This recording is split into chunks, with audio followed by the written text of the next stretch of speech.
তোমার favourite actor কে গো? আমার ভিকি কৌশল। একটা লোককে এত ভালো কি করে দেখতে হয় বলো তো? সত্যি না, ছেলেটা সত্যি খুব ভালো। তোমার ফেভারিট হিরোইন কে? ওই যে ওর বউ ক্যাটরিনা কাইফ। ক্যাটরিনা কাইফ তোমার ফেভারিট হিরোইন? কি সুন্দর অভিনয় করে।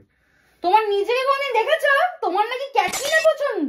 জি জি জি, তো আমি তো জানতাম তোমার চরিত্রটা খারাপ, আমি তো জানতাম। আমার বাবা তোমাকে বারণ করেছিল বিয়েটা করিস না। তোমার অন্য কোনো মহিলার দিকে তাকাতে তোমার ভালো লাগলো? শিলা কি জাবানি, ওই শিলা কি জাবানিতেই মরে গেলে তুমি। আমার জাবানি তোমার চোখে পড়লো না? কিসে বরদ্দশায় একটা ওলা ওটা বিয়ে করে ফেললাম। শিলা কি জাবানি দেখতে দিকে আমার জাবানি তোমার চোখে পড়লো না? এ ভগবান। শোনো, তোমার ফেভারিট অ্যাক্ট্রেস কে? হ্যাঁ তুমি তুমি তুমি। তোমার নাম কি? তোমার বর। আমি কি দেখতে খারাপ? আজ আমার যদি একটু পেটটা ঢুকে যেত তাহলে আমাকেও ক্যাটরিনার মতো দেখতে লাগতো। আমার জামানি তো